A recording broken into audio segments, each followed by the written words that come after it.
Šajā epizodē apskatīsim, kā ātri sakārtot logus ekrānā, izmantojot taustiņu kombināciju Windows un taustiņš pa kreisi vai pa labi. Vai tev gadās manuāli vilkt logus, lai sadalītu ekrānu starp divām programmām? Ir daudz vienkāršāks veids. Vienkārši nospied Windows un taustiņu pa kreisi, un aktīvais logs automātiski nostāsies ekrāna kreisajā pusē. Nospied Windows un taustiņu pa labi, un logs pārvietosies uz labo pusi. Ja vēlies strādāt ar divām programmām vienlaikus, šis triks ļauj ātri izveidot dalītu ekrānu, kur abas lietotnes būs redzamas blakus. Kļūt produktīvākam ir viegli. Sāc jau tagad.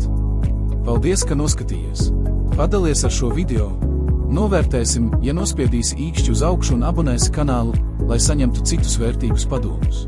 Tev tas ir vienkārši, bet mums tas palīdzēs sasniegt vairāk cilvēku, kam šie padomi noderētu.